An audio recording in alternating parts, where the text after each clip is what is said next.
There is a kind of pain that does not announce itself loudly. It does not come with sirens or warning signs posted on the wall. It arrives quietly, in the middle of an ordinary Tuesday morning, dressed in the voice of someone you trusted with every single part of yourself. It arrives in a sentence, just one sentence.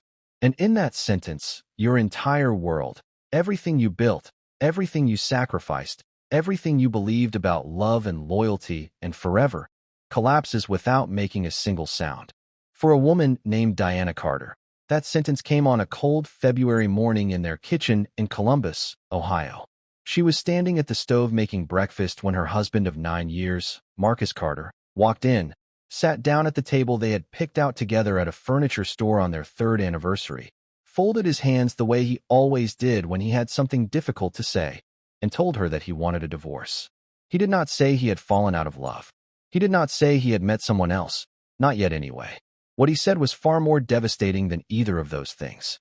He looked at the woman who had nursed him through 2 surgeries, who had worked double shifts at the hospital to help him finish his MBA, who had prayed on her knees every single night for a child they could call their own, and he told her that he could not spend the rest of his life with a woman who could not give him children.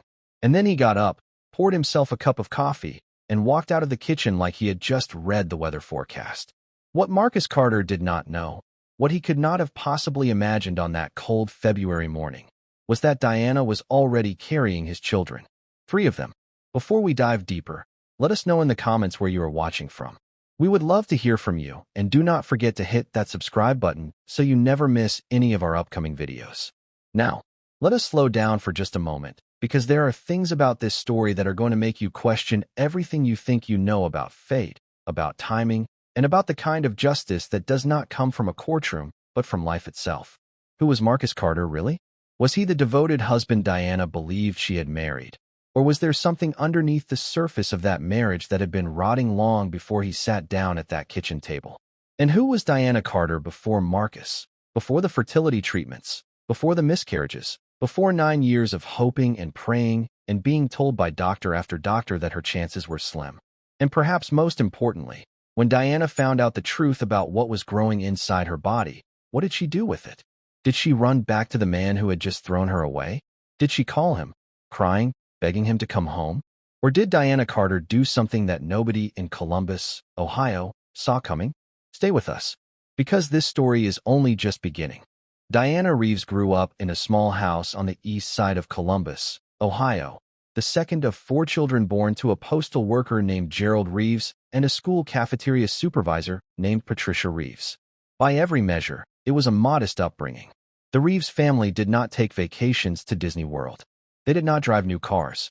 But what Gerald and Patricia gave their children was something that could not be purchased at any price. A home that was full of dignity, full of laughter, and absolutely overflowing with the kind of love that makes a child believe that they are worthy of good things. Diana carried that belief with her everywhere she went. She carried it through high school, where she graduated in the top 15% of her class. She carried it through Columbus State Community College, where she studied nursing while working part-time at a grocery store on weeknights. And she carried it into the hospital ward where she eventually became a registered nurse, a woman known among her colleagues for staying late, for remembering her patients' names, for holding the hand of a frightened elderly man at 2 in the morning when nobody else was around to do it. The people who worked alongside Diana at Riverside Methodist Hospital will tell you the same thing without hesitation. She was the kind of person who gave everything she had, and then found more to give. She was also, by her own admission, deeply romantic. She believed in love the way some people believe in God, not blindly, but with a faith that had been earned through evidence, through watching her parents slow dance in the kitchen on Saturday mornings, through seeing what a real partnership looked like up close. So when Marcus Carter walked into her life at a mutual friend's cookout in the summer of 2009, Diana was not naive. She was simply open. Marcus was everything that looked good on paper and felt even better in person. He was 6'1", broad-shouldered, with a smile that arrived slowly and landed with full force. He worked in logistics management and was halfway through his MBA at Franklin University. He was funny in the dry, understated way that Diana had always been drawn to. He opened doors, literally and figuratively. On their second date, he told her that she was the most grounded person he had ever met, and Diana, who had spent years being underestimated by men who confused her quietness for weakness, felt something inside her chest unlock. They dated for 2 years before Marcus proposed. The proposal itself was not elaborate. No flash mobs, no skywriting. He took her back to the park where they had their first real conversation, got down on one knee in the grass, and asked her to spend her life with him. Diana said yes before he finished the sentence. They married in June of 2011 in a ceremony that her mother still calls the most beautiful day of her life. And for a while, for a good, solid, genuinely beautiful while, the marriage was everything Diana had hoped it would be. They bought a house in a quiet neighborhood on the north side of Columbus. They planted a garden in the backyard. They argued about small things and made up before bedtime. They were, by every outward appearance, a happy couple building a happy life. The only shadow that fell across that happiness was children. From the very beginning, both Diana and Marcus had talked openly about wanting a family.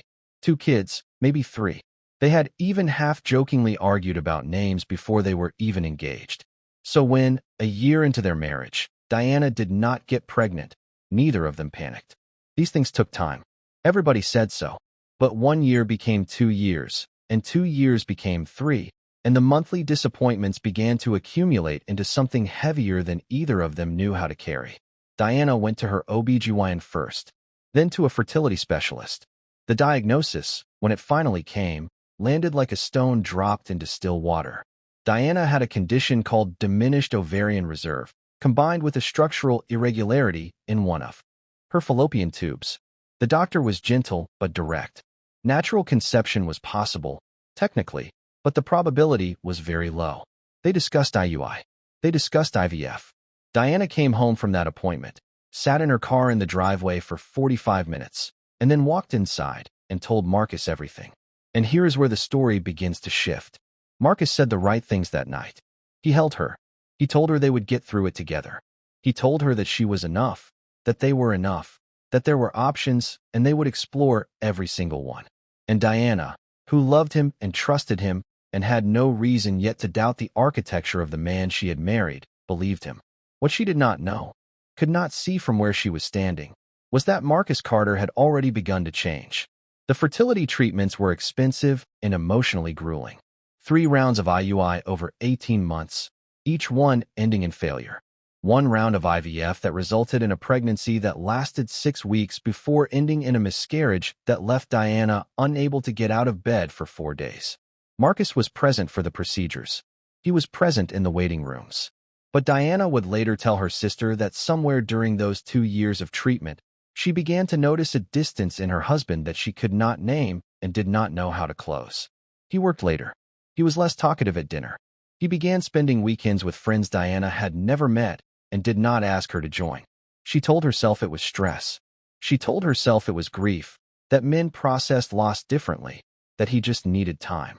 She doubled down on the marriage, planned date nights, cooked his favorite meals, tried to be lighter, easier, less consumed by her own sadness. She was so busy trying to save the marriage that she did not notice it was already gone. By the 8th year of their marriage, Diana and Marcus had settled into a routine that looked like a marriage from the outside but felt, to Diana, like living with a very polite stranger. They were civil. They were functional. But the warmth was gone, and no matter how many times Diana tried to reach for it, it slipped through her fingers like water. She suggested couples counseling in the fall of 2018. Marcus agreed, attended 3 sessions, and then began canceling appointments citing work conflicts. The therapist, a measured woman named Dr. Holloway, told Diana in a private session that both partners had to be genuinely willing for the process to work. Diana understood what she was not saying directly. In December of 2018, Diana's primary care doctor referred her to a new fertility specialist, a well-regarded reproductive endocrinologist named Dr. Susan Park, who practiced at a clinic in downtown Columbus. Dr. Park reviewed Diana's full history, ordered a new round of blood work and imaging, and called Diana in for a follow-up appointment in early January. What Dr. Park told her at that appointment was not a guarantee. It was not a promise. But it was something Diana had not heard in years. It was hope. Dr. Park explained that advances in fertility medicine over the previous 3 years had opened new doors for women with Diana's specific profile. She recommended a modified IVF protocol using a combination of medications and a new retrieval technique that had shown significantly improved outcomes for patients with diminished ovarian reserve. The success rates were not overwhelming, but they were real. Diana drove home from that appointment with something unfamiliar pressing against the inside of her ribs. She did not call it hope yet because she had been disappointed too many times. But it was close to hope.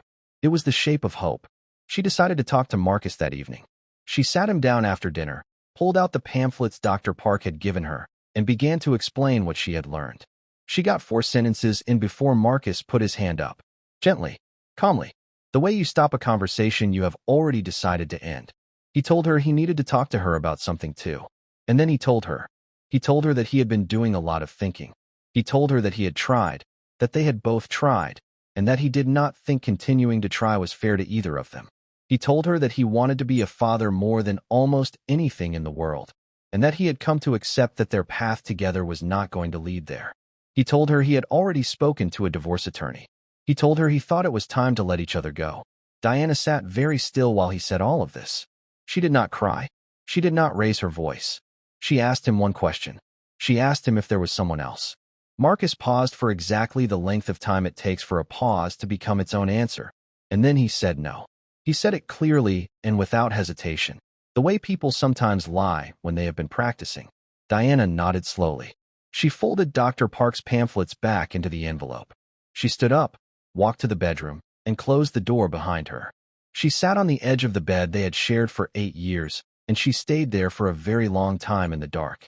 3 weeks later she discovered, through a mutual friend who did not know she was delivering a grenade, that Marcus had been seeing a woman named Renee, a 31-year-old he had met through his gym for the better part of 7 months. Renee, the mutual friend mentioned casually, was recently divorced and had 2 children from her previous marriage. Children. Marcus had not left Diana because he had given up on fatherhood. He had left Diana because he had found a shortcut to it. Diana signed the divorce papers in February of 2019. She did not fight for more than she was entitled to. She took her personal savings, her car, and a suitcase of clothes and moved into a 1-bedroom apartment 15 minutes from the hospital where she worked. She told almost nobody what had happened. She went to work. She came home. She made dinner for 1 and ate it standing at the kitchen counter because she could not bring herself to sit at a table alone. And somewhere in the rubble of those first weeks, she called Dr. Park's office and canceled her consultation appointment. She figured it no longer mattered. Except that 3 weeks after she moved into that apartment, Diana Carter missed her period. She told herself it was stress. It was almost certainly stress. She had been through an enormous amount of stress. But the voice at the back of her mind, the one she had learned not to listen to because it had been wrong too many times, would not be quiet.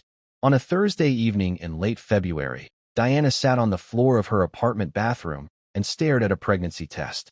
Then she stared at a second one. Then a third. All 3 said the same thing.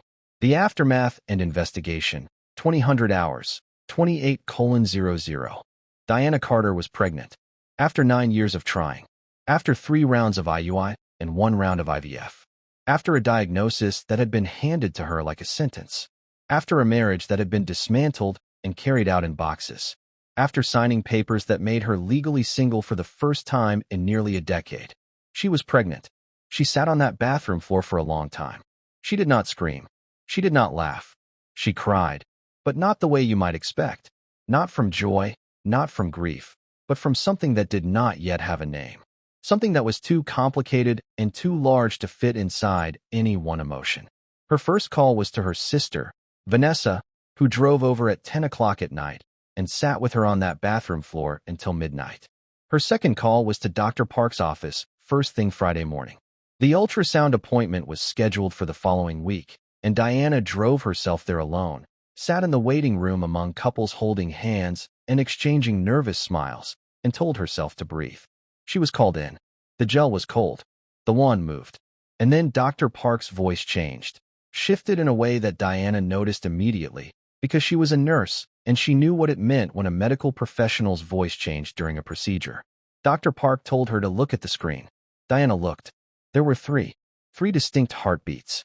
3 embryonic sacs, each one measuring exactly as it should for the gestational age. Spontaneous triplets, Dr. Park explained, are extraordinarily rare, occurring in approximately 1 in every 8,000 pregnancies. For a woman with Diana's fertility history, the probability was so remote it bordered on the statistically impossible. Dr. Park used words like remarkable and unprecedented.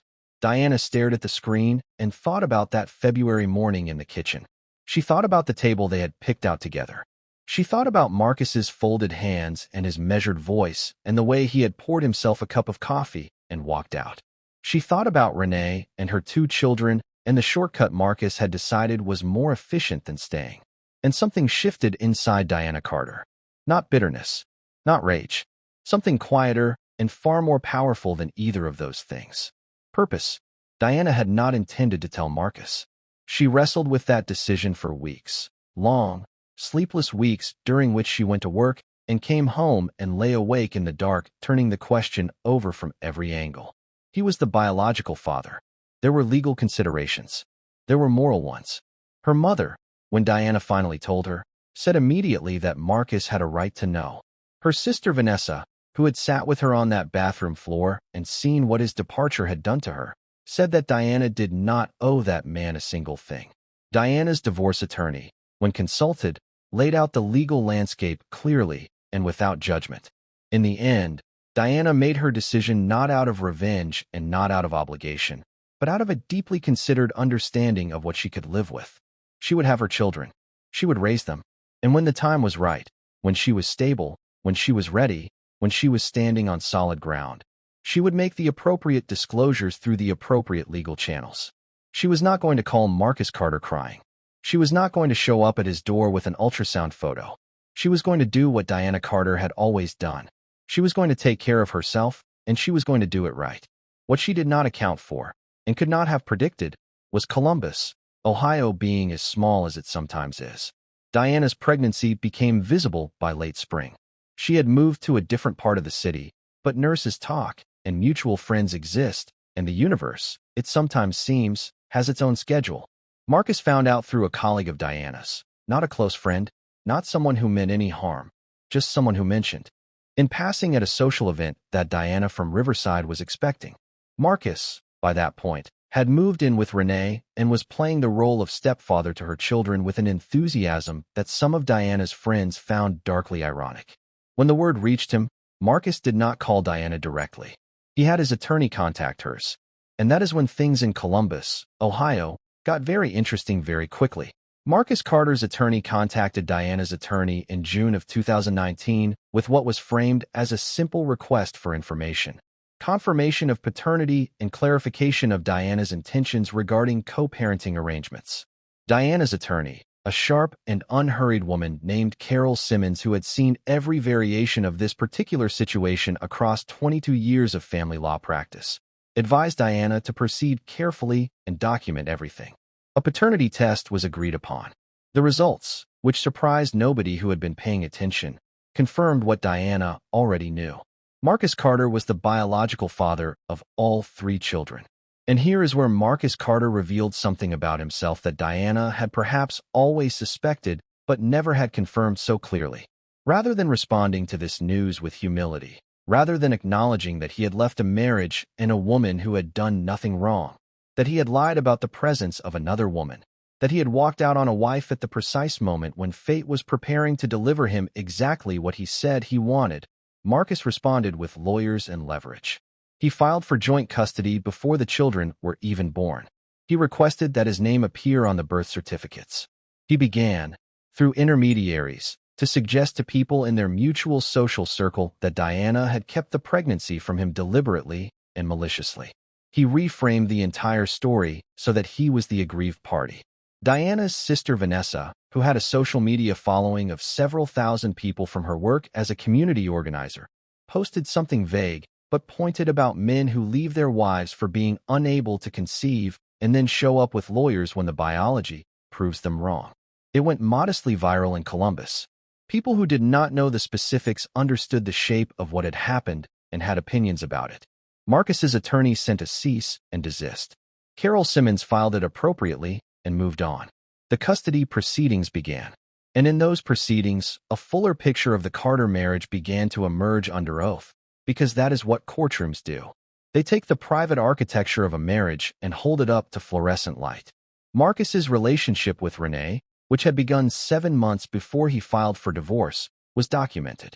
The timeline was established. The pattern of emotional withdrawal, the canceled therapy sessions, the deliberate deflection of Diana's final attempt to pursue fertility treatment. All of it was part of the record now. Diana did not go to court seeking to destroy Marcus. She went to court seeking to protect her children and to establish a custody arrangement that reflected the reality of who had been present and who had not. Carol Simmons was methodical and precise. She did not perform. She simply presented facts in sequence until the facts told the story themselves. Marcus's attorney argued that his past behavior was irrelevant to his capacity as a father going forward. Judge Patricia Monroe, who had been on the family court bench in Franklin County for 11 years and had heard every version of this argument, listened carefully and ruled accordingly. Diana was awarded primary physical custody. Marcus was granted visitation on a structured schedule with a provision for review after 12 months. He was ordered to pay child support at a level that reflected both his income and the extraordinary financial demands of raising triplets as a single parent. The day the ruling was handed down, Diana drove to her parents' house and sat at her mother's kitchen table, the same kitchen where she had grown up, where Gerald and Patricia Reeves had taught her what love was supposed to look like. And she cried for the first time since this entire chapter had begun. Not from sadness, from relief. From the particular exhaustion that comes when you have been holding yourself together through sheer force of will for so long that finally being allowed to put something down feels almost overwhelming. Diana Carter's triplets were born in September of 2019, 2 boys and a girl, whom she named Gerald, after her father, James, after her maternal grandfather, and Patricia, after her mother, because Diana Reeves Carter had always known where her foundation was, and she wanted her children to carry that knowledge in their names. They were born 6 weeks early, as multiples often are, and spent their first 3 weeks in the neonatal intensive care unit at Nationwide Children's Hospital in Columbus. Diana spent those 3 weeks learning what it meant to love something so completely and so terrifyingly that your own body becomes secondary. She sat beside those incubators for hours at a time, talking to her children, singing to them, telling them about their grandparents and their Aunt Vanessa and the garden in the backyard of a house they would never live in, but that had once been full of hope. Patricia Reeves moved into Diana's apartment for the first 4 months after the babies came home. She slept on the pull-out couch and did night feedings and washed bottles and never once complained, because Patricia Reeves was the kind of woman who understood that love is a verb and showed up accordingly. Gerald Reeves, Diana's father, built a changing station from scratch in the second bedroom and installed cabinet locks on every low surface in the apartment during a single Saturday visit, quietly and without being asked, because that was also the kind of people Diana came from. Diana went back to work part-time after 6 months. Her colleagues at Riverside Methodist had taken up a collection while she was on leave, not a large amount, but given thoughtfully, with a card signed by 47 people, many of whom Diana had sat with in difficult moments over the years and who were glad to finally be able to sit with her. She returned to full-time hours after a year. She enrolled Gerald, James, and Patricia in a daycare close to the hospital, found a 2-bedroom apartment in a slightly better school district, and began, slowly and deliberately, to build the life she was going to give her children. Marcus exercised his visitation schedule with varying consistency. There were months when he showed up for every scheduled visit, and months when work conflicts and unexplained complications reduced his appearances. Diana documented everything through Carol Simmons's office because Carol Simmons had told her to document everything, and Diana had learned, at significant personal cost, to listen to people who knew things she did not. By the time Gerald, James, and Patricia Carter were 2 years old, they were loud, healthy, opinionated, and deeply beloved by every person in Diana's orbit. Gerald had their grandfather's steady, watchful eyes. James had Diana's quiet intensity. And Patricia had a laugh so sudden and so complete that it made every adult in the room stop what they were doing and smile, every single time, without exception. Diana would sometimes sit on the floor of their apartment in the evening, after the children were asleep, and try to reconstruct the timeline of how she had arrived in this life. The kitchen table on a cold February morning. The pamphlets she had folded back into their envelope. The bathroom floor. The ultrasound screen. The courtroom. The NICU. The pull-out couch where her mother slept. All of it leading, with a logic that was only visible in retrospect, to this specific floor in this specific apartment with 3 breathing, living, entirely real human beings asleep in the next room. She was not going to tell you that she had forgiven Marcus Carter. Forgiveness is a complicated thing, and Diana was a practical woman who did not believe in performing emotions she had not yet actually felt. What she would tell you is that she had stopped being angry, which is not the same thing but is, perhaps, the thing that matters more in the long run. What Marcus had done, the leaving, the lying, the lawyers, had not destroyed her. It had clarified her. It had stripped away everything that was not essential and left behind something spare and strong and entirely her own. And on certain evenings, when the apartment was quiet and the city outside the window was doing what cities do, Diana Carter would sit with that clarity like a companion and find that it was enough. It was, in fact, considerably more than enough. And so here we are at the end of Diana's story. Or perhaps not the end, because stories like this one do not really end. They continue in the people they produce, in the children who carry the names of people who loved well and stayed, in the small daily choices made by a woman who was told she was not enough and decided, quietly and without fanfare, to prove that the wrong person had been doing the measuring. We want to ask you something before you go. If you were in Diana's position, if you had been left for a reason that turned out not to be true, if the timing of life had handed you something that changed the entire equation, what would you have done? Would you have called him? Would you have told him immediately? Or would you have done what Diana did and taken the time to get steady before deciding how to move forward? Let us know in the comments. And if this story moved you, if it made you think, if it reminded you of someone you know or something you have been through yourself, share it with someone who needs to hear it today. New stories go up every week on this channel. Stories about real people, real choices, and the kind of outcomes that remind you that life, for all its cruelty, still has a remarkable capacity for turning things around. Subscribe so you do not miss what is coming next.